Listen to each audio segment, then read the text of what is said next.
Greetings. I'm Jim Wright. And I'm Connie Shaw.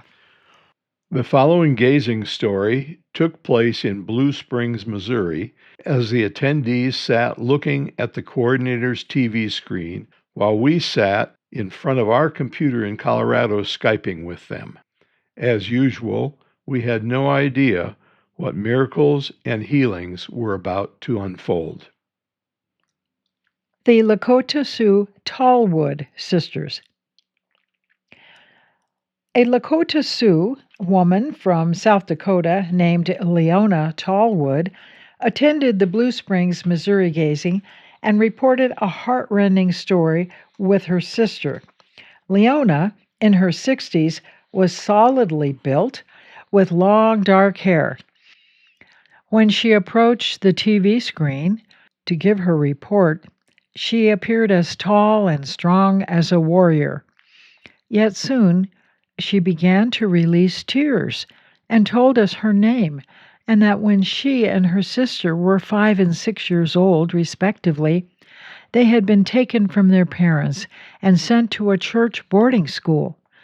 Having been deprived of the love and nurturance of their mother and family at such a young age was unspeakably traumatizing to the little girls and to the other little children in their dormitory.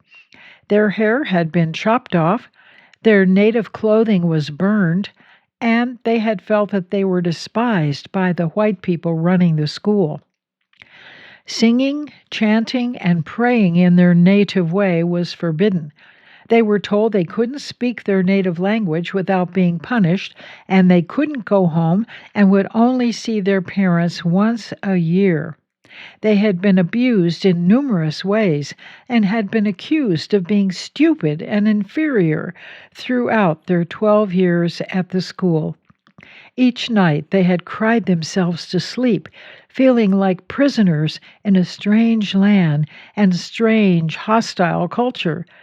They were continually told how loving Jesus was, yet the teachers and school administrators were anything but kind and loving. I'm ashamed to tell you that I started hating when I was very young, Leona said softly. But even though I began to hate the teachers and whites and Christians, I never hated Jesus. And I instinctively felt that he truly was loving and that I would like him if I met him. Tonight, I felt Jesus with me, telling me gently to let go of my hatred. As he said this so kindly, I felt as if a cement block wall that I had protectively placed around my heart had been struck with a sledgehammer and had fallen off in big chunks at my feet. I feel free now, and the hatred that started nearly 60 years ago and has poisoned me all that time. Now I realize that any hatred whatsoever only poisons and weakens us, not those that we hate. And even as I speak now, I can feel the love and the compassion of Jesus filling me. I do feel that I love him.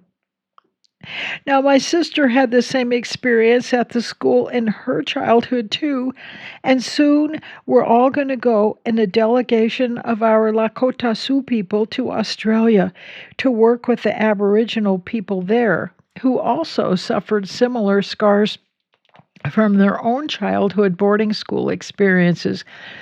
I'm so happy that my heart is free now, and I see what decades of negative thinking can do to a person and to a tribe and to a nation. Thank you for helping us. Leona and her sister, who had come forward to join Leona, both released copious tears, and there was silence in the Missouri living room. We nodded and were unable to speak for a few moments. The scene reminded me of the famous line from A Course in Miracles, which says, quote, "There is no holier spot on earth than the place where an ancient hatred has become a present love.